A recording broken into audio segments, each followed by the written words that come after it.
Hello, we're going to be talking about focal concern theory by Walter B. Miller. Focal concern theory was developed in 1962 by a criminologist named Walter B. Miller.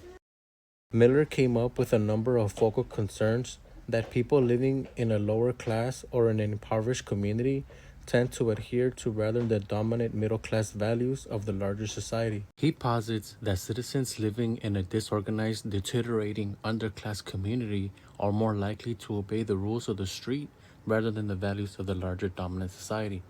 According to the middle class values, we tell our children to delay gratification, meaning get what you can get right now.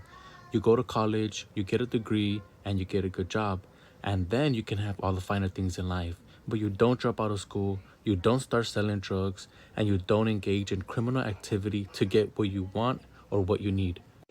Miller believed that when people are living in a very desperate economic situation, they're not necessarily thinking about obeying the law.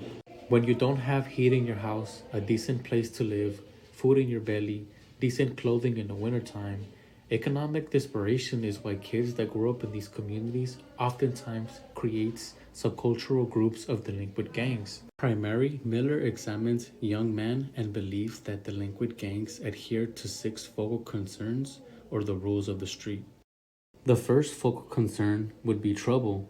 Being able to handle trouble gets you the respect from your peers. So the trouble that comes from law enforcement, the trouble that comes from authority figures, including your parents, if you're able to handle that, then you get the respect from your gang and your peers. The second focal concern theory is toughness. Being admired for your physical strength, like your fighting ability or athletic skill. You want to be the more dominant of your group. You want to be able to show how tough you are or how tough you can be with or without your gang. The third focal concern is being smart. But being smart doesn't refer to being book smart. It refers to being street smart. So being able to outsmart others for the benefit of the gang or yourself, especially the law, would get you respect.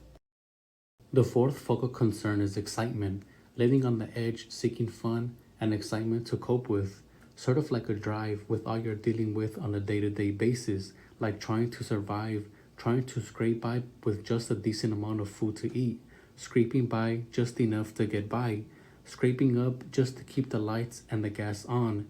Every day is nothing but pressure. Every day you're just struggling to survive until the next day. The fifth focal concern is fate. Miller believes that younger men have a very melancholy way of looking at life. They basically are aware of their own morality. They see death and destruction every single day. They see people getting killed. They see people go to prison.